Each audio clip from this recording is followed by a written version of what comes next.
Yo la MIF, j'espère que vous allez bien. Bienvenue sur un nouvel épisode Atalaview. Aujourd'hui, je suis avec Carlos. Comment tu vas? Très bien, et toi? Ça va, merci. En forme, Ousmane? Ah, ça va très bien. Et toi, comment tu vas? Ça va, un peu fatigué, mais en pleine forme sinon. En ces temps-ci, là, je pense que ça doit être chaud pour toi en ce moment-là avec ce qui se passe. C'est chaud tout le temps. Ouais. Moi, je pense que c'est chaud tout le temps. Après, il y a des séquences où il faut gérer les temps forts et les temps faibles. Ok. On va être sur un temps fort. C'est pour ça que je t'ai dit que je suis un peu fatigué, mais en forme. Ouais. Parce que pendant 15 jours, on est sur une campagne électorale, sur des législatives anticipées, qu'on n'avait pas prévues, pas préparées. Donc pas anticipées. Mais on va le faire, quoi. Ah, après, c'est important. Hein. C'est important. Est-ce que tu peux te présenter pour ceux qui ne te connaissent pas? Ok, je suis Carlos Martins Bilongo. Je suis né à Villers-le-Bel, dans le Val d'Oise. Je suis ex-député, député dissous. Ouais. J'ai été élu en juin 2022 dans la 8e circonscription du Val d'Oise. C'est les villes de Sarcelles, Garges, Arnaudville, Villers-le-Bel et Bonneuil en France. Je suis un député, ex-député de la France Insoumise, Ouais. NUPES, quand j'ai été élu en 2022. Et je suis de nouveau candidat pour le nouveau Front Populaire et les élections du vendredi 30 juin. Ok. Et ce que je peux dire de moi, c'est que avant d'être député, j'étais enseignant en économie et en droit et en gestion, en lycée professionnel. Et je suis un militant associatif et un activiste humanitaire où je travaille beaucoup, je fais beaucoup d'actions bénévoles avec que ce soit Oxfam, Programme alimentaire mondial et Médecins du Monde, Médecins sans frontières et également l'UNICEF. Ok, ça marche. T'as fait du mouvement depuis, hein. Là, tu dis ex-député. Là, récemment, Macron, il a annoncé une dissolution. Donc, j'aimerais savoir déjà au début, quand on te l'a annoncé, c'était quoi ta réaction? Nous, on était donc pendant la campagne des européennes. Ouais. Depuis le début de la mandature, la minorité présidentielle n'a jamais réussi à gouverner correctement. Ouais. La Macronie, c'était une alliance entre Horizon, le parti d'Édouard Philippe. Ouais. Je sais pas si tout le monde le connaît encore, mais c'était l'ancien Premier ministre qui est maire du Havre. Il a son petit groupe parlementaire. Ils avaient aussi le MoDem qui est géré par Bayrou. Ouais. Et ensuite Renaissance. Ça faisait une petite majorité qui n'arrive pas à avoir une majorité sur tous les textes et tous les amendements. Déjà, entre eux, ils ont été élus sur la même étiquette, mais ils n'arrivaient pas à se mettre d'accord. Ok. Ça veut dire dès le début de la mandature, en juin 2022, il y avait comme une épée de Damoclès sous la tête de tous les députés pour dire qu'on va dissoudre. Nous, on était directement, on appelait à la dissolution avec Jean-Luc Mélenchon, on était prêts. Et quand on a fait avec Elisabeth Borne 1 an de mandature avec des 49.3, on s'est dit, je pense qu'ils vont continuer comme ça tout le mandat, à faire des 49.3 à qui on veut, ne pas réussir à gouverner. Mais ensuite, quand ils n'ont pas réussi à se mettre d'accord entre le MoDem et Horizon et Renaissance sur les amendements, là, ça a été la faillite totale. Parce que chaque année, on vote le PLF, le projet de loi de finances. Et ensuite, l'année qui suit, il y a un rectificatif. C'est un peu technique.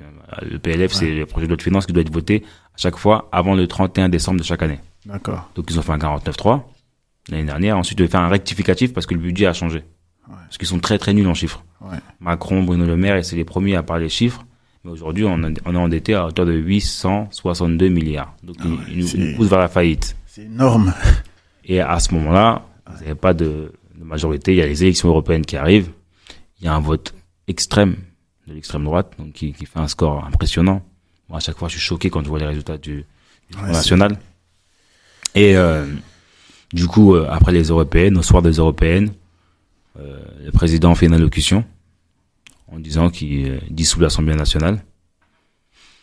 Moi, j'étais en train de partir pour un forum pour la paix, un forum de Paris pour la paix. Donc, j'ai dû annuler tout mon programme et descendre dans mon moyen de transport pour aller retourner sur Paris, dans ma circonscription à Villers-le-Bel, faire le point avec mes équipes et partir en campagne. Nous, on a commencé la campagne le 9, dès 23h, on était déjà prêt à... Voilà. Là, c'est parti. Et toi, tu t'y attendais à ça ou bien pas? Comme je t'ai dit, il y avait une épée de Damoclès qui était sur nos têtes depuis le début du mandat. Nous, on a appelé à la dissolution dès le début, pendant la réforme des retraites. Ouais. On disait oui, il faut dissoudre, c'est plus possible. Il faut faire un référendum sur la retraite, etc. Voilà. quand vous avez la loi immigration et que la Macronie vote main dans la main avec l'extrême droite, déjà là, c'est fini, tu vois. Ils sont plus récupérables. Là, aujourd'hui, vous avez deux blocs. Un bloc de gauche, avec le nouveau Front populaire. Vous avez un bloc d'extrême droite où vous avez Éric Ciotti, Reconquête, qui est amené par Marion Maréchal Le Pen. Ouais. Vous avez le RN, qui ont une étiquette commune et qui propose aujourd'hui des candidats communs. Donc là, c'est l'union des droites. Et vous avez le bloc central qui disparaît. Aujourd'hui, il n'y a plus de macronisme. C'est ça. C'est fini. Ouais. Voilà. C'est ça. Moi, j'aimerais te montrer les chiffres. Je pense que tu les connais, mais il y a un chiffre qui est vraiment au-dessus des autres. Et moi, j'ai vraiment envie de faire le point sur ce chiffre-là. C'est que, là, je vais te montrer sur ma fiche, là. Sondage. Là, regarde les chiffres. Surtout ici. Je vais le mettre à l'écran. Mais il y a écrit, nombre de votants blancs et nuls. Les résultats des européennes. Exactement. Ce sont Après, les résultats des résultats. Vous avez sur le fichier mélangé abstention, blanc et nul. Ouais. Alors, faut pas, des fois, un abstentionniste, quelqu'un qui vote blanc, Ouais. et nul, c'est pas pareil. Alors, blanc, nul, c'est quand tu écris quelque chose sur le bulletin, tu te trompes. Ça. Blanc, c'est que t'as voté blanc, t'as mis l'enveloppe vide, Ouais. ou t'as mis l'enveloppe avec deux bulletins. Ouais. Abstention, je me suis pas déplacé. C'est ça. Malheureusement, en France, il y a trop d'abstention. Exactement. Et moi, j'ai envie vraiment de faire le point sur ça parce que j'ai l'impression qu'en fait, les gens ne vont pas voter. Là, ces résultats, ils sont pas exacts sur les pourcentages. Là, c'est pour une commune quelque part ou c'est pour une tranche d'âge ou quelque chose. Ouais. Parce que au niveau des résultats, si c'est nationaux, ils sont différents. Mais en termes d'abstention, c'est bien ça. Mais moi, je vais vraiment mettre le point sur l'abstention et le nul parce que pour moi, je trouve que les gens, en fait, il y a beaucoup de gens qui font des erreurs aussi sur les bulletins, qui vont écrire quelque chose. Ouais. Ils vont écrire, pour mon bulletin de vote, ils vont écrire force à Carlos, on est avec toi. Le bulletin, il est nul. Rien écrire dessus. Tu prends juste le bulletin de vote, tu mets dans l'enveloppe. Ouais. Et tu passes à l'urne. Ouais, c'est ça. Après moi, mon ressenti vraiment sur tout ça, sur les élections européennes et sur ce qui arrive, c'est que j'ai l'impression qu'en fait, les gens ne vont pas voter et ils négligent un peu ce droit-là. Alors que j'ai l'impression qu'en fait, nos parents, ils se sont battus pour avoir les papiers, pour avoir ce droit-là, et il y en a qui ne vont pas voter. Ah, si tes parents sont battus, toi, tu t'es pas battu. De facto, tu as bénéficié du combat de tes parents. C'est ça. Et donc, du coup, des fois, il n'y a pas la transmission de ça. Mais quand tu regardes plus loin, moi, je prends l'histoire de Selma. C'est là où les Noirs américains, pour le droit de vote, ils se sont fait tirer dessus. Ouais. Tu vois, tirer dessus. C'est ça. Et t'avais une combattante, Rosa Parks, qui a pris à bras le corps le sujet de Selma. Ouais. Et moi, je suis dans cette lignée-là. Je suis pour que les gens se rappellent de l'histoire, toutes les difficultés qu'on a eues pour arracher ce droit-là. Parce que c'est le seul moment où Vincent Bolloré, Ousmane, Mathieu, Mohamed, Abdelkarim, Fatoumata, Nadia, Juliette, Marie, Marine pèsent la même chose. C'est le seul moyen où on peut dire on n'est pas d'accord avec vous et on va voter. Parce que l'abstention, c'est un message aussi. Ouais. Moi, je comprends ceux qui s'abstiennent. Ouais. Mais il y a des moments où il faut plus s'abstenir. Il y a des moments où il faut sortir de sa réserve. Il y a des moments où il faut exprimer sa colère par le bulletin de vote. Exactement. Et beaucoup de Français l'ont compris. L'abstention, elle est là. Mais par rapport à 2019, il y a une meilleure participation. Oui, en 2019, on a eu les européennes. Et là, en 2024, ça a davantage voté. Moi, pour ma circonscription, par exemple, à Villebel, je félicite les Beauvillésois. Ouais. On est monté à 40% de participation. On l'a jamais fait sur un scrutin, hormis les présidentielles où on monte à 66%. Municipal, c'est 32, 33, 35. Et législative 2022, c'était 37. Là, on est monté à 40. Et vraiment, je remercie. Et à Garges, on a encore des efforts à faire. On arrive en tête avec Jean-Luc Mélenchon et Manon Aubry. Il faut continuer à Sarcelles, c'est pareil. Il faut continuer à Arnaudville et à Bonneuil-en-France. Mais c'est toute une éducation populaire parce que les gens aussi ont été déçus. Moi, je comprends ceux qui votent pas encore une fois. Ouais. Beaucoup de gens ont été déçus. Beaucoup de gens ont 18 ans, ont des parents qui ont 40 ans qui leur ont dit hey, moi j'ai 40 ans, mon fils, on s'est fait avoir. Les enfants reproduisent par rapport aux paroles des parents. Si le parent ne veut pas voter, l'enfant aussi va aller voter. Si dans le travail où vous êtes, il n'y a pas de syndicat, il n'y a pas de vote, etc. pour élire vos élus, vous n'avez pas cette culture-là. Il y a tout à mettre en place. Et quand vous êtes déjà en décrochage scolaire, vous avez plus les délégués de classe, vous n'avez pas le bureau des étudiants. Ouais. Tout ça qui manque. Mais quand il y en a, toute cette démocratie qui peut exister, qui est là à la base, parce qu'à la base c'est égalité, fraternité. Ouais. C'est ça aussi le vrai sujet. Et quand il n'y a pas tout ça, les gens ils se sentent pas libres au final. Ils disent il n'y a pas de liberté, il n'y a pas d'égalité, il n'y a pas de fraternité, je veux pas voter. Ouais, quand les dés sont pipés, tu te dis moi les dés sont pipés, je n'ai pas envie de le faire. Ouais. Et en fait, il faut que les gens, quand ils disent je me lève, que j'habite à Neuilly ou j'habite à Garges-les-Gonesse, c'est pareil, je suis logé à la même enseigne, que j'habite à Trappes ou à Boulogne-Billancourt, je suis logé à la même enseigne. Mais quand t'as Parcoursup qui vient te broyer tous tes projets, ton envie, t'as un mal-être. Quand on te dit qu'il faut de l'argent pour devoir étudier, t'as un mal-être. Ouais. Moi, dès le début de mon mandat, avec un jeune qui s'appelle Martin Mofali, à qui je passe le bonjour, on a monté Jeunes de la Réussite, une association qui finance des bourses d'études pour les étudiants. Okay. Quand vous venez de Garches, Sarcelles, Villers-Bel, Arnouville-des-Bonneuil, pour commencer, vous avez d'abord un tronc commun. Après, d'autres personnes qui viennent d'autres départements ou du département du Val d'Oise peuvent aussi postuler. Si vous devez devenir avocat, vous faites des cours de droit, on va vous financer votre livre d'allose. Parce que le code civil change tout le temps. Chaque année, vous avez un code civil parce que chaque année, nous, on vote des lois.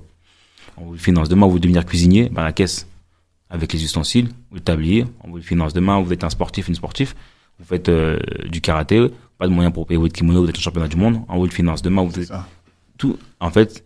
Et comment on finance ça? C'est avec une solidarité des gens du commun.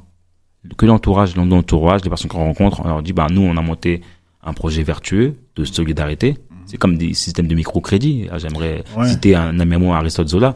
Ouais. C'est comme un système de microcrédit, de solidarité, de coopérative entre nous. Et on s'entraide, on met un truc dans un pot commun. Ouais.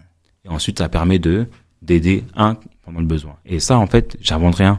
Ça a toujours existé. Surtout en Afrique. Beaucoup de gens, c'est comme un système des tantines. Oui, les tantines, ouais. En fait, c'est comme ça, en fait. Tout le monde contribue à un moment donné. Et là, on va aider une personne. Chez moi, j'ai beaucoup de Kurdes, Chaldéens ou de Turcs qui agissent comme ça également. Ouais. En fait, c'est une économie parallèle et solidaire qu'on met en place, et on vient aider une personne pendant son besoin. Et nous, on fait des promos de 50 étudiants et étudiantes dès le collège et jusqu'à l'université. Ouais. Ça s'appelle Jeunes de la Réussite, et j'invite à visiter la page Instagram. Et il y a également un dispositif où on fait un cercle de réflexion. On produit les notes par rapport à ce qui se passe. Par exemple, sur la immigration, à un moment donné, Jeunes de la Réussite a produit une note.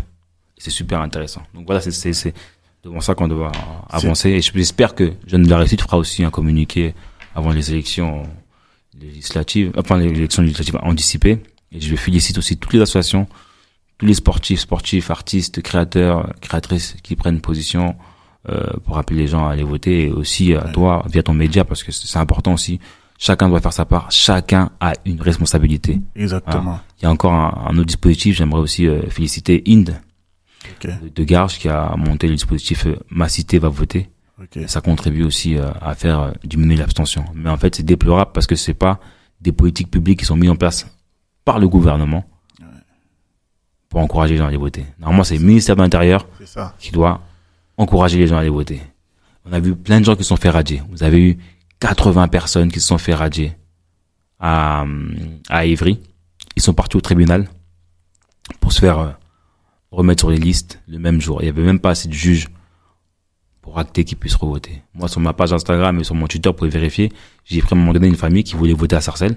Le papa a voté, le fils a voté, et la maman était radiée de la liste. De manière fortuite. Elle ne pas être radiée. De manière arbitraire et désabusée. Donc, j'ai pris un moment, on est parti, il était 18h59, on est parti voter, on est parti au tribunal de Gonesse. Donc, on a mis une trentaine de minutes, on est revenu, et elle a pu voter à 19h45. Ouais. Non, je vois que franchement, tu fais les choses et tu travailles, et puis Après, je suis pas tout seul, il y a vraiment une grosse équipe. Ouais, je m'en doute qu'il y a une grosse équipe derrière, parce que j'ai fait un appel aux bénévoles. Ouais. Et en 24 heures, j'ai eu 200 personnes qui sont dans un groupe WhatsApp prêts à militer, ils sont sur le terrain. J'ai eu une association qui s'appelle Riposte Alimentaire, une association d'écolos, qui sont débarqués au marché de Sarcelles, ils sont venus à 10 personnes, sont venus tracter avec nous, ils étaient prêts à passer une journée entière à faire du porte-à-porte. Ouais. Là, on va envoyer un message, ça va être national. J'invite tous les jeunes et les moins jeunes à venir prendre part à la campagne électorale. Parce que cette victoire, on va la construire ensemble et on va travailler ensuite ensemble. C'est pas juste vous venez voter, après vous disparaissez. C'est pas vous regardez ce qui se passe et on va gagner et vous n'êtes pas là. Participez avec nous à ce combat-là. qu'on puisse travailler ensemble. Non, mais c'est important que tu le dises parce que, franchement, je pense que Là, nous, c'est pas ils se rendent pas compte. moi, c'est pas un one shot. Ce que je vous évoque, c'est dès que j'ai été élu en 2022, j'ai sorti un bouquin qui s'appelle Noirs français des quartiers de l'Assemblée où je retrace tout ça. Moi, la campagne qu'on va mener, c'est une campagne qui va être aussi dans l'histoire. Elle va durer 15 jours. Mais on va marquer l'histoire. Parce que c'est un gros défi. Il y a un challenge là. Il y a deux mondes qui vont s'affronter. Et moi, je suis convaincu. Si vous avez la 5e République, sa police, le racisme systémique qui existe aujourd'hui en France, aux mains de Marine Le Pen et Jordan Bardella, les Noirs et les Arabes vont payer le prix et il y aura du sang. Ça va être très compliqué. Les gens vont se faire insulter de macaques bougnoul comme ça à bout de champ. Il n'y aura plus de justice. Il y aura de la répression et de la violence contre les gens des quartiers populaires. Ça va être gratuit. Faites attention. Faites attention. Je tire un signal d'alarme. Si on a cette 5e République, la police dans l'état actuel, aux mains de Bardella et Marine Le Pen, beaucoup de gens seront en difficulté. Voilà, la police, on apprécie quand elle est républicaine. On apprécie quand elle fonctionne bien. Même nous, on veut davantage de moyens pour la police. On veut que les policiers soient mieux formés. Parce que quand on dépose plainte, quand une femme est battue, on est content que la police intervienne. Si vous avez une sœur, une femme, une ex-femme ou une amie, vous voulez pas que ça soit une femme battue. Vous aimeriez que la police puisse intervenir rapidement. Exactement. Donc, on veut une police républicaine qui puisse se balader dans la rue aussi. Moi, j'ai connu l'époque où il y avait la police de proximité. Donc, ça envoie un message quand nous, on dit juste, voilà, on veut pas qu'il y ait de policiers armés là-bas, juste pour ne pas être armés, etc. On veut réformer la police parce que il y a un constat qui fait qu'il y a un manque de formation. Ouais. Trop rapidement. Et après, quand on évoque des sujets où il y a des sujets de violence policière avec des morts, bah, c'est une réalité aussi. Ouais, après, c'est... Et les familles qui sont décimées, moi, je pense à plein de familles que je peux même pas citer tellement il y en a. J'aimerais pas en oublier une, mais c'est terrible. En fait, c'est terrible. Et encore, j'ai l'impression que, même là, les élections européennes, j'ai l'impression que ça a choqué les gens. Les résultats ont choqué les gens. C'est-à-dire que, en fait, on se rendait pas compte. J'ai l'impression que les gens négligeaient la chose. Et toi, comment tu l'as ressenti? Ben moi, mon ressenti vraiment, c'est que les gens, en fait, ils ont négligé. Enfin, moi, je vois un peu dans mon quartier comment ça se passe. Les gens, ils préfèrent aller jouer au foot ou faire un barbecue plutôt qu'aller voter, tu vois. J'ai un exemple aussi qui est pas mal. Dans la mandature, on a eu un texte sur le hip-hop. Ouais. Et j'ai un cousin à moi, Benjamin Mazanza, qui fait de la danse à Sarcelles, Sarcellite, Cosec Crew. Et d'un coup, j'ai eu plein de danseurs qui m'ont commencé à me contacter. Ok. C'est des gens en fait qui calculaient pas trop la politique. Ouais. Moi, mon cousin m'a toujours soutenu par rapport à mon engagement politique. Mais des amis à lui qui font la danse ne calculaient pas la politique. Ouais. Mais dès qu'il y a eu leur texte, ils ont participé. Ah oui, tout ça. Et moi, on venait juste de finir le texte de loi immigration. J'ai dit, vous avez vu les amis, les frérots, quand c'est pour votre truc là, vous venez, vous me dérangez, vous m'appelez, mais la loi immigration, quand il y avait des manifs, pourtant les gens vous ressemblent à la loi immigration. Ça vous concerne. Ouais. Vous n'êtes pas concerné. Quand il y a les élections, vous calculez pas. C'est ça. Même là, les gens du hip-hop qui m'ont sollicité pendant le texte, s'il vous plaît, j'espère. Je sais pas s'ils vont voir cette vidéo, mais venez prendre part à la campagne. Parce que vous m'avez demandé, par rapport au texte du hip-hop, de mettre des amendements, de le bloquer, etc. Je vous ai écouté, je suis venu à vos assises. J'espère, voilà, que derrière, il faut rendre l'ascenseur, ça veut dire que là, il faut venir voter. Parce que demain, quand nous, on est au pouvoir, avec le nouveau Front populaire, il n'y aura pas ce qu'ils veulent mettre en place. Ouais. De créer un diplôme avec un bac+3 pour imposer à ces gens qui sont créatifs, qui sont des fois autodidactes. Ouais. Les meilleurs danseurs, les twins, ils sont autodidactes. C'est ça. On va pas leur mettre un diplôme pour les enfants, il y a quelque chose. Ils sont appris d'eux-mêmes. Voilà. Ouais. Même si je pense que tu as répondu à la question, j'aimerais vraiment que, en fait, mettre le point sur ça. Pourquoi c'est important d'aller voter le 30 juin? Je pense que je l'ai évoqué, mais l'extrême droite au pouvoir, c'est le fascisme. Peut-être certains n'ont pas connu, mais ouvrez juste vos bouquins d'histoire, vous prenez un peu 40-45, c'est le régime de Pétain. C'est ça le sujet. C'est un parti qui est fondé par des anciens de l'OFNSS, par des anciens de l'OAS, et dans leur ADN même, il y a cette volonté de préférence nationale. Ouais. Préférence nationale, c'est une différenciation entre les êtres. Et ça, c'est pas possible. La France, elle est universaliste. La France, c'est toi, c'est moi, c'est Mathieu, c'est Benoît, ouais. C'est tout ce que tu veux. Ouais. C'est Black Bomber, c'est France 98. On dirait que c'est tellement loin maintenant. Mais c'est à cette importance-là, en fait. Parce que même pour les travailleurs, même pour les questions de genre, l'extrême droite est réactionnaire. Réactionnaire. Ça va être une politique violente au niveau social, pour les droits des gens. On parle de la réforme des retraites. Nous, on est pour une retraite à 60 ans, parce que ceux qui ont travaillé dans les métiers pénibles, à 60 ans, ils sont cassés. Regardez vos parents. Ah Après, oui. si vous avez des parents qui ont fait du télétravail toute leur vie ou qui travaillent à la défense, c'est sûr qu'à 60 ans, ils sont à l'aise. Ouais, c'est Et clair. quand t'as porté les poubelles, Ouais. en tant que gardien d'immeuble, quand tu as été éboueur, quand tu as été femme de ménage, quand tu as été caissier ou caissière, quand tu as été infirmière, infirmier, On voit les séquelles, on voit les les voit. séquelles, on voit les gens boiter. Ouais. Et comme on habite dans les mêmes endroits, ben, nos parents ont plus ou moins les mêmes métiers parce que les mêmes revenus. Ben, j'enterre ta maman, j'enterre la mienne. Et en fait, sur des paliers, les gens ils pleurent en fait. C'est ça, ouais. Et que dans 60, 70 ans, on fait que les enterrements. Ouais. Tu vois chez un tel, tu vois chez un tel, on se voit C'est pour ça. l'enterrement. Maintenant, à un moment donné, c'est quoi? C'est que les gens, ils veulent avoir une fin de vie digne, un salaire digne. C'est pour ça que nous, on lutte. Avec un salaire à 1600 €. Et quand on parle de Parcoursup, c'est abroger Parcoursup. La réforme de l'assurance chômage aussi. Abroger cette réforme-là. Ouais. Le choc des savoirs, tous ces sujets-là. Réinvestir dans l'école publique. C'est ça. Parce qu'aujourd'hui, les dés sont pipés. Celui qui a des moyens et qui a une école qui est financée par ses parents, il va réussir. Celui qui n'a pas d'argent, il réussit pas. C'est pas normal. Ouais. Il y a des déserts médicaux. Celui qui n'a pas de moyens, il ne se fait pas soigner, il meurt. Celui qui a des moyens, il peut vivre. Ouais. C'est une société violente. Et en fait, l'extrême droite va accentuer tout ça avec le racisme. Je vois. Je vois. Et c'est important de le dire. Et j'apprécie ce que tu dis parce que vraiment c'est une réalité. Parce que même le matin quand tu te lèves, tu vas dans le métro à 5 heures du matin, je sais pas, pour aller en voyage, tu vois des mamans qui sont fatiguées, qui marchent, qui, tu vois. Exactement et ça. Exactement ça. C'est une Un réalité. pays, quand il est en crise, il cherche des coupables. Ouais. En fait, le coupable, c'est celui qui est différent. Ouais, une dame, j'ai croisé au comptoir, elle m'a dit, avant les européennes, ah, monsieur Barbella et tout, j'aime bien, il présente bien. Il est beau, il est intelligent. Ouais, tout le monde dit ça qu'il est Attends, moi, j'ai parce pris- qu'il est beau et j'ai pris parce la que dame au dépourvu, je dis, bah, madame, moi aussi, je suis beau et intelligent. ouais. Elle a bugué. Donc, du coup, en fait, c'est quoi les standards pour être beau et intelligent?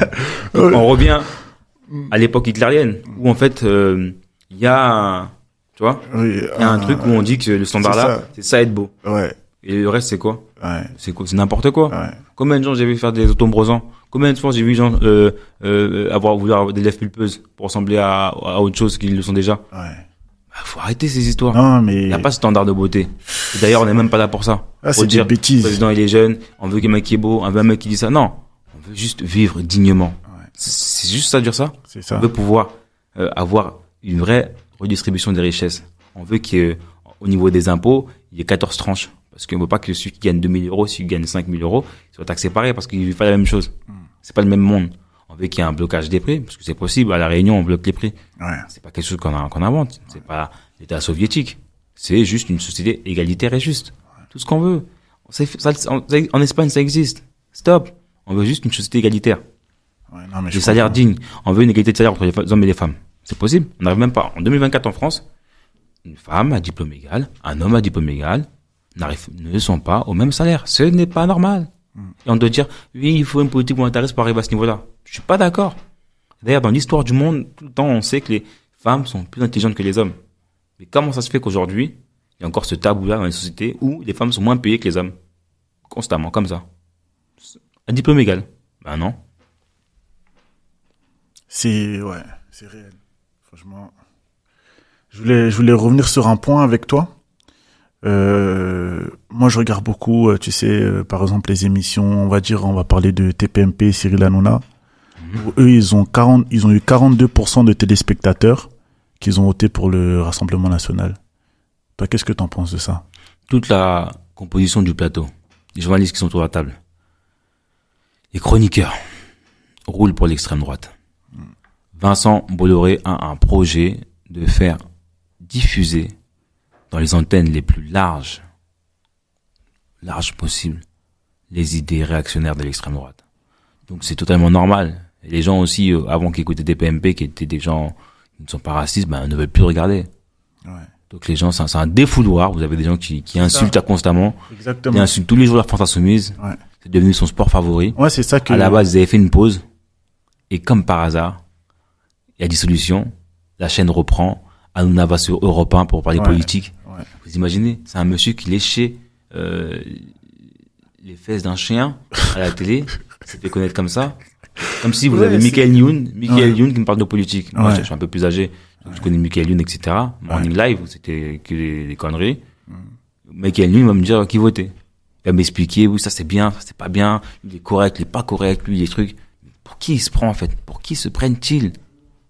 C'est inadmissible. C'est et ce qui est plus dangereux, c'est qu'aujourd'hui, Bolloré avec ses chaînes, elles sont aussi captées partout dans le monde, en Afrique. C'est ça.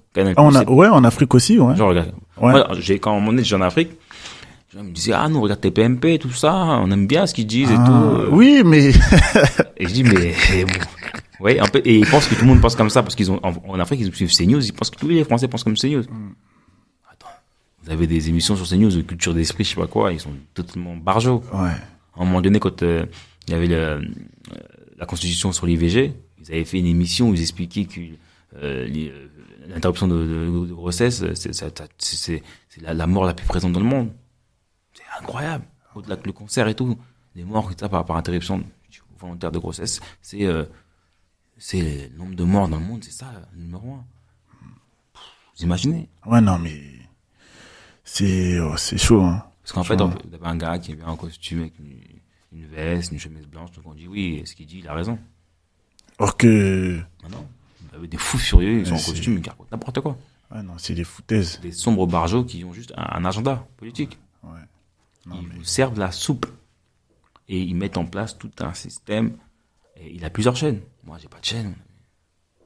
Mais t'as ta chaîne. Mais c'est Mais est-ce que t'es tenu par un milliardaire qui dit ça, Haussmann? Exactement. Renie-toi. Exactement. Insulte tes congénères. Ouais. Insulte tes frères. Ouais. Renie ton origine, ta religion. Ouais. Pour de l'argent.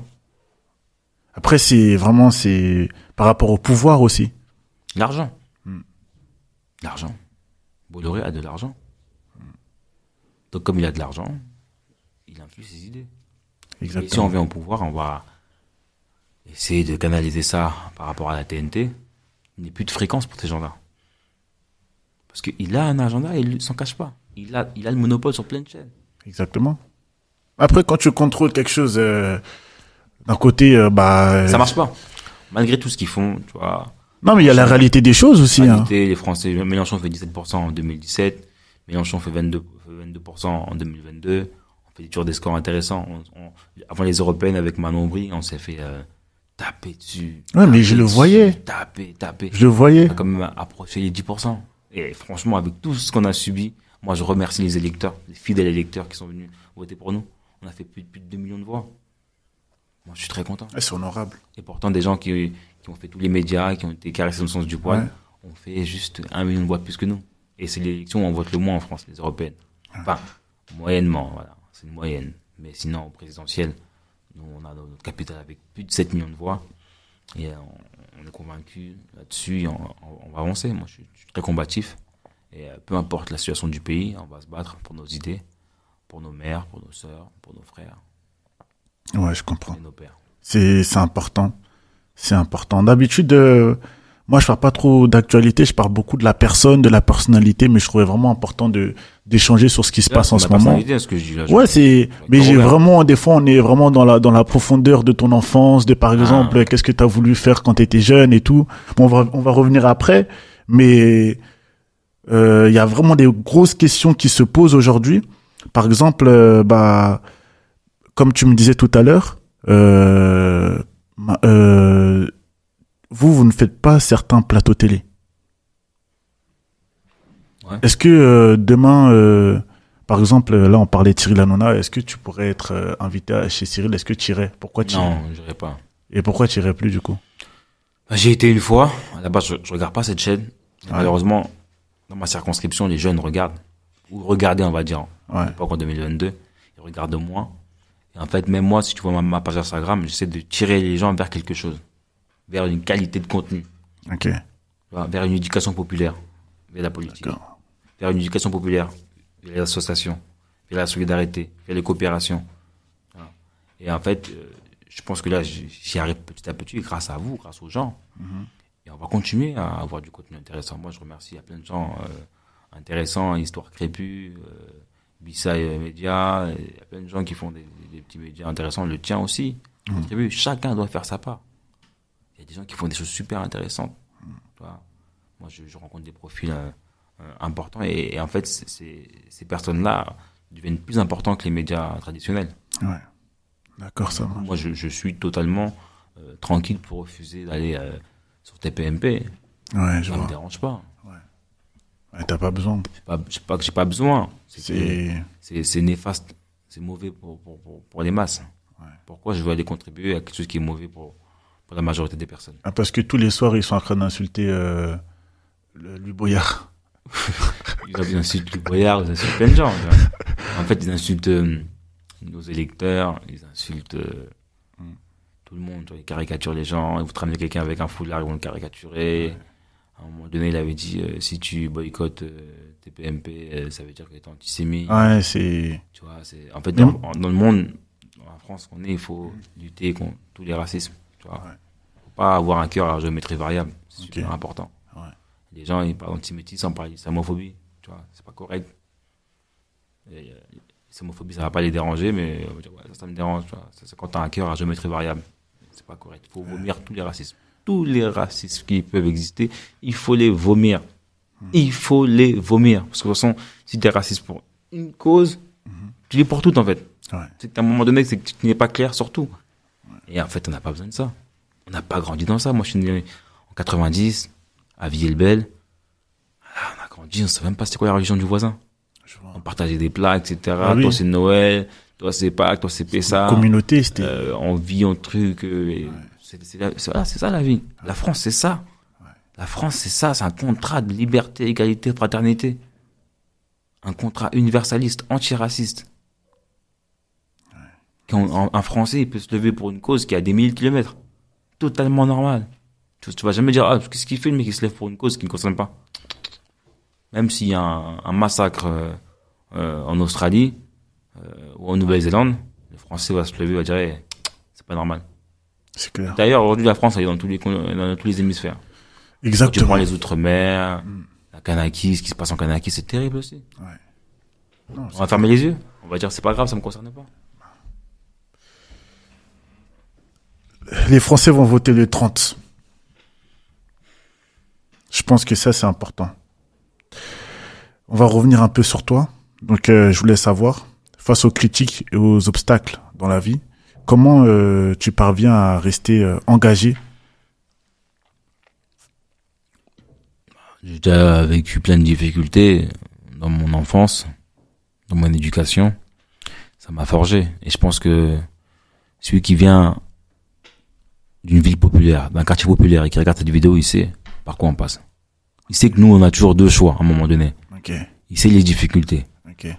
Alors, c'est pas quand je vais avoir un journaliste ou des médias qui vont essayer de me faire des sauces médiatiques, ça va m'abattre. Ça va pas m'abattre. Ouais. Parce que je sais, si je flanche, derrière, c'est tous ceux qui me ressemblent qui vont être en difficulté. Okay. Et là, moi, je dois pousser au plus loin que je peux. Pour être derrière et ramener les gens avec moi. Dire, on y va. On est ensemble, on va y arriver. Tu vois? Et tu sens cet exemple-là, tu sens qu'il y a des gens derrière toi? Bien sûr, il y en a plein, partout, au-delà des frontières. J'ai un soutien énorme. Les gens me disent, ouais, on t'écrit pas pour pas te déranger, mais on te soutient. Il y a un soutien, il est magnifique. Moi, les gens, ils sont derrière. Ils sont derrière. Et ça fait super plaisir. Au début, on se rend pas compte. Au début, on dit, je plais que dans ma circonscription, c'est les gens, vas-y. Mais en fait, tu te dis, les gens, ils m'ont dit, non, mais je t'ai vu hier. En fait, quand je te regarde, je suis fier. Je me dis, c'est vrai, c'est possible. Elle me dit, une maman qui me dit, ouais, moi, je suis femme de ménage, je souffre. Mais quand je te vois à la télé, je me dis, on a réussi quelque chose. Tu permets aux gens d'y croire. D'y croire, de dire, on a réussi quelque chose. On a réussi quelque chose. Et ça, c'est fort, en fait. Et ça, juste pour ça, j'ai pas le droit de m'arrêter. Juste pour ça, tous les coups que je vais recevoir, je vais devoir les remettre. Okay. Et même moi, là-bas, je fais de la boxe. Je veux dire, je sais encaisser, je sais en remettre. J'arrive bien à encaisser. J'encaisse. Ensuite, j'attaque. Je frappe. Fort. Et on va y arriver tranquillement. Je comprends. Mais il faut y arriver ensemble. C'est pas tout seul qu'on y arrive. C'est avec tout le monde. Ça prend du temps. Faut être patient. Tu vois. Faut avancer tout le monde, avancer pion. Des fois, il y aura des échecs. Parce qu'on n'est pas tous parfaits. Mais moi, je suis pas parfait, je fais des erreurs. Les gens acceptent aussi mes erreurs. Tu vois. On avance petit à petit, ensemble. Et on va le faire. Et qu'est-ce qui fait ta force? Qu'est-ce qui fait ta force? Tu trouves que je suis fort? Bah, je trouve que t'as de la patience. Et je trouve que, bah, tu renvoies bien. Mais qu'est-ce qui t'a amené à déjà te lancer dans la politique, mais que tu restes fort, en fait? En fait, je suis un compétiteur. Dans l'âme. Et à la base, quand j'étais plus jeune, j'étais bègue. Du coup, je ne parlais pas. Je parlais très peu. Parce que dès que je parlais, ben, j'avais un début de voix qui faisait que je buguais. Et du coup, tout le monde se moquait de moi. Okay. Du coup, pendant des longues années, je me suis tué. Et mon rêve, c'était de parler. Et je me disais, un jour, quand je pourrais parler, j'irais me défendre. Ou des fois, je voyais des injustices, ben, je me taisais. Parce que je dis, si je parle, je vais pas réussir à m'exprimer. D'accord. Mais pendant au moins jusqu'à mes 10 ans ou 12 ans, c'était très dur de m'exprimer. Ouais. Donc du coup, j'ai passé du temps dans ma vie à intérioriser. J'espère un jour je pourrai parler. Si un jour je peux parler, je vais faire ça. Je me lèverai, je dirai ça, je défendrai des idées. Donc, ça m'a donné envie de défendre des choses. Ensuite, j'ai eu un appareil dentaire. En bas et en haut. Ok. Pareil, donc du coup, à un moment donné, je bégayais moins. Parce qu'avec ma mère, on n'avait pas les moyens d'avoir un orthophoniste. Ma mère m'a ramené une fois, on a payé une séance d'orthophoniste. Et avec ma mère, elle m'a dit, écoute Carlos, on n'a pas les moyens. On va faire cette séance d'orthophoniste, on va tout apprendre toi et moi. On va tout refaire à la maison. Ah, d'accord, ok. On est parti, elle et moi, on a tout enregistré. Tac. On a mémorisé, elle et moi. Tac. On est rentré à la maison. Elle a payé la séance. On a dit, oui, on reviendra, etc. Elle a dit, Carlos, on n'a pas les moyens. Là, on a bien appris, toi et moi. On va le refaire à la maison. Et avec ma mère, on a fait des séances d'orthophoniste que nous-mêmes. À deux. Elle et moi. On a travaillé et ça s'est amélioré grâce à Dieu. Je remercie Dieu, je remercie ma mère. Elle est décédée aujourd'hui. Okay. Elle m'a beaucoup aidé par rapport à mon handicap. Et ensuite, je pense que ça m'a forgé. Et au travers de ça, après, j'ai un appareil dentaire, un masque aussi. Je dormais avec un masque ou je devais sortir des fois avec. Donc pareil, donc j'étais discret, très renfermé. Je me disais bon, un jour, je serai tranquille, je pourrais parler, je pourrais défendre, je pourrais faire plein de choses. Et à un moment donné, mon appareil dentaire, je l'ai arraché moi-même. À la fin, j'en avais marre. J'ai arraché mes bagues. Okay. J'ai craqué avec le dentiste, j'ai dit écoutez, moi j'arrête. J'ai dit maman, j'arrête, c'était trop. C'est parce que les autres se moquaient de toi ou bien? Ils se moquaient de moi, en fait, ça faisait trop, en fait. Ça fait bégaiement, appareil dentaire, masque. Ah, c'était des bagues devant, derrière, avant. Maintenant, c'est à la mode, hein, mais avant, c'était pas la mode. Ouais. C'était très dur, manger une pomme, c'était compliqué, manger un truc, t'avais toujours un truc entre les dents. Ouais. Et voilà, j'ai dit à ma mère, c'est bon, stop, moi j'ai trop et tout, pendant mon enfance. Ouais. Et, mais après aussi, j'avais, grâce à ça, enfin à cause grâce ou à cause de ce que j'ai vécu, je devais être bon en vanne. D'accord. Moi, il fallait te défendre, en fait, c'est ça. Parce qu'en fait, je connaissais mes points faibles, donc c'est bégaiement et appareil dentaire. Donc il fallait que je puisse, tu vois. Punchliner. Voilà, j'étais obligé. Ça, j'arrivais comme ça dès la rentrée. Et moi, je faisais quoi? Ok. À la fin de l'année, j'allais voir les profs. Je dis, ouais, c'est quoi tu es dans quelle classe et tout? Je dis, pourquoi? Je pour savoir, je suis dans quelle classe, qui est avec moi? Je prenais la liste des élèves. Tout l'été, je charbonnais des blagues sur eux. J'étais là, je charbonnais, j'avais la liste des élèves, j'ai lui dans ma classe. Ah, lui, il est bon en blague. Tu fasses attention, faut que ce soit mon pote, etc. Lui, Dès la primaire, hein. Tout l'été, je travaillais des blagues. Ok. Premier jour de rentrée, j'arrivais comme ça. Ah, tu balançais tout de suite. À foison. Foison, tout de suite. Je disais, waouh. Et après, ils disaient, ah non, le mec est trop dangereux. Du coup, ils disaient, ah non, on va pas provoquer ce mec-là. Tranquille, maintenant, ils se sont calmés. En fait, j'anticipais. Ok. Les gens limite, j'arrive pas un harceleur, mais surtout pas, faut pas faire un harcèlement scolaire. Mais j'étais tellement vif que les gens après disent non, lui, on va pas le réveiller. Oui, c'est bon. On va laisser tranquille. Il est fort, il est trop fort pour nous. Il voulait répondre un petit, j'ai envoyé, etc. Ouais. Et du coup, en fait, c'était pour avoir mon calme. Ok. Parce que sinon, en fait, j'allais tuer ma scolarité et tout le monde allait se moquer de moi. Il fallait que j'ai du répondant. Et je pouvais faire attaquer d'abord. Et les mecs, en fait, ils disaient, ah ouais, non, lui, on peut pas.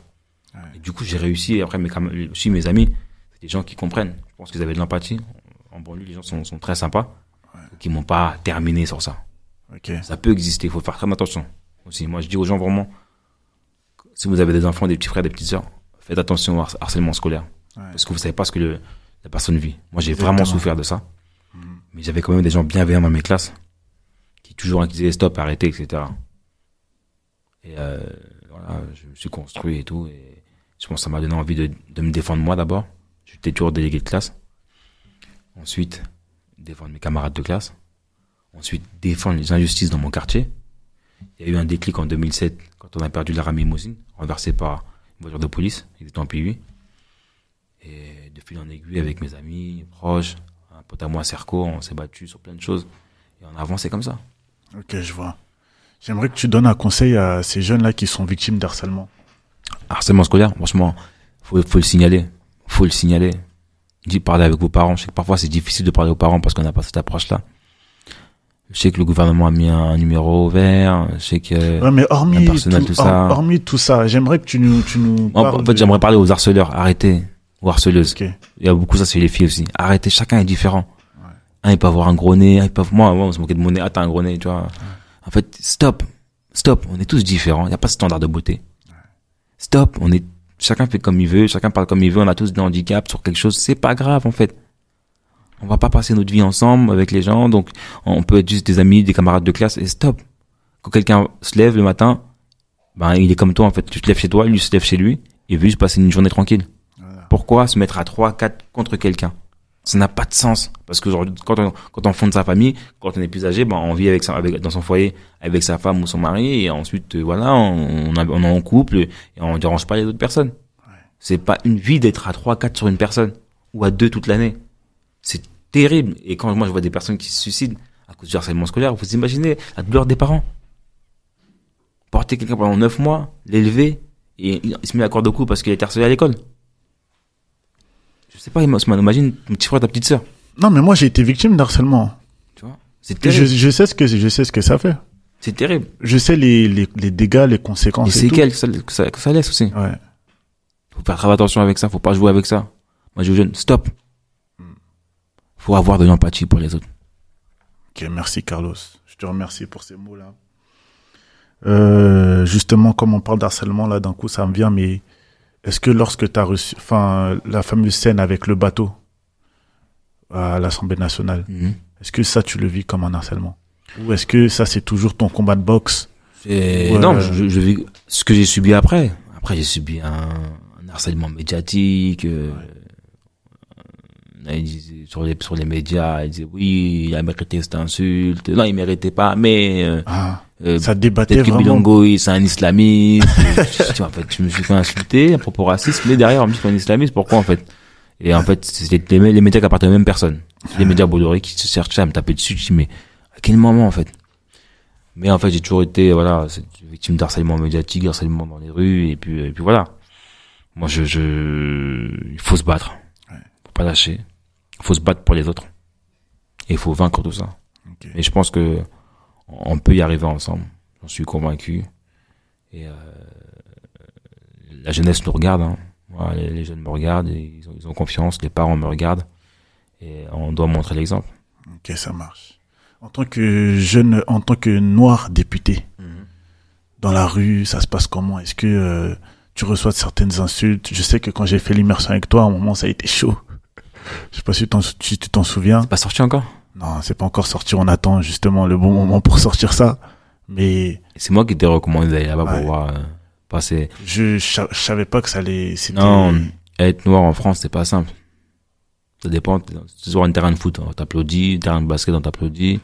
Après, dès que tu rentres dans des trucs un peu d'institution, c'est ça. On te regarde un peu bizarre, tu vois. Ok. Mais après, moi, dans la rue, non, beaucoup de soutien. Les gens en photo, etc. Les gens demandent des photos. Ça fait plaisir, ça fait chaud au cœur. Après, dans les endroits où on m'aime pas parce que voilà, moi je comprends pas de toute façon. Pourquoi tu m'aimes pas? Parce que tu peux ne pas m'aimer pour mes idées. C'est ça. Mais ne pas m'aimer pour ma couleur de peau. Voilà, quoi, en 2024 quand même. C'est plus triste pour toi, tu vois, parce que la société elle est multiculturelle, totalement tous origines de quelque part. Tu peux venir Portugal, d'Espagne, tu vois. Ouais, et tu peux être franco-malien, des métis. Moi, j'ai des neveux métis et je me dis, mais les pauvres, en fait. Ah ouais? Est-ce qu'en 2030, on leur dira de choisir entre t'es métis, t'es quoi? Je répète encore. T'es pas assez ça, t'es pas assez ça, t'es pas assez ça. Des gens même qui sont blancs de peau mais qui sont africains. Hein. Ouais. Donc ça veut dire quoi au final? On fait quoi?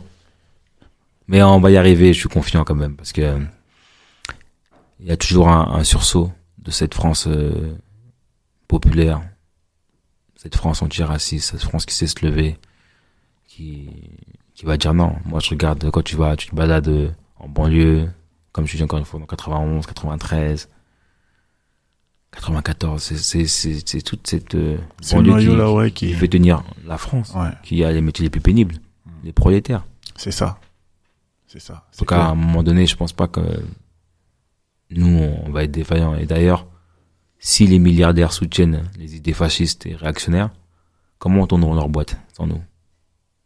Il y aura que des médias, il y aura rien. Il y aura plus d'ouvriers, plus rien. Qui va tenir les boîtes de bâtiments? Qui va faire les chantiers? Ok, jouez avec le feu, vous verrez. Mais on va pas les laisser quand même. On va prendre le pouvoir avec la gauche, le nouveau Front populaire. Et on va former un gouvernement.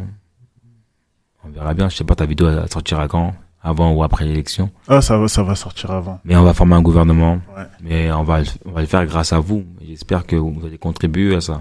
C'est ça. Donc ne restez pas hors du jeu. Participez au jeu. Pas que sur le bulletin, on vote, après on part. On prend une vague et on va gouverner la France ensemble. Exactement. Il y aura toujours des racistes, mais on va les écarter du pouvoir. Nous, on aura le pouvoir et eux, ils vont devoir vomir le racisme. Exactement. Ils vont devoir s'étouffer. Peut-être qu'ils vont mourir étouffés du racisme. Ouais. Peut-être que ce sera un nouveau cas de mort, mais en France, mais on va pas laisser prendre le pouvoir. Ça marche. Dernière question pour toi, Carlos. Chez moi, c'est une grande question. Est-ce que tu as un conseil à donner aux jeunes de la nouvelle génération? Un conseil, c'est aimez-vous les uns les autres. C'est ça déjà à la base. Aimez-vous les uns les autres. Aimez votre prochain comme vous aimez vous-même. Et si vous aimez pas, faites une introspection. Parlez-vous à vous-même. Réfléchissez. Okay. Comme encore un ami, je veux citer, Vafi Silla, qui parle de beaucoup de réflexion. Il est vraiment dans la pensée, je le dédicace. C'est quelqu'un qui réfléchit beaucoup et je demande aux gens de réfléchir. Prenez le temps de réfléchir. Okay. Réfléchissez. Et tu vois, c'est réfléchissez, agissez. Réfléchissez. Mettez-vous sur les choses. Prenez le temps. Faut pas se dévaluer et dire, je vois rien, etc. Non, peu importe d'où tu viens. Jeunes filles, surtout les jeunes filles, ayez confiance en vous. Okay. N'attendez pas un compliment d'un garçon ou autre. Non. Restez focus. Surtout les périodes où j'ai la puberté, etc. On dit, manque de confiance, j'ai déboutonné. Calme. Calme. Ouais. Chacun va trouver sa place dans la société. Travaillez bien à l'école, respectez vos parents, si vous en avez. Moi, je pense aussi aux enfants qui sont à l'ASE. Des gens qui sont à l'ASE, qui souffrent. Ils sont là, ils sont... Voilà. Ouais, c'est... voilà. Donc, faut se battre, faire les choses bien. Mais on va y arriver. En tout cas, voilà, c'est mon conseil. Aimez-vous les uns les autres et faites les choses bien pour vous. Ensuite, pour les autres, ça va le faire. Ça marche. Je te remercie, Carlos. Merci à toi, Ousmane. C'était vraiment intéressant, franchement. J'espère. Beau parcours et puis aussi... Pas fini. On va le faire ensemble.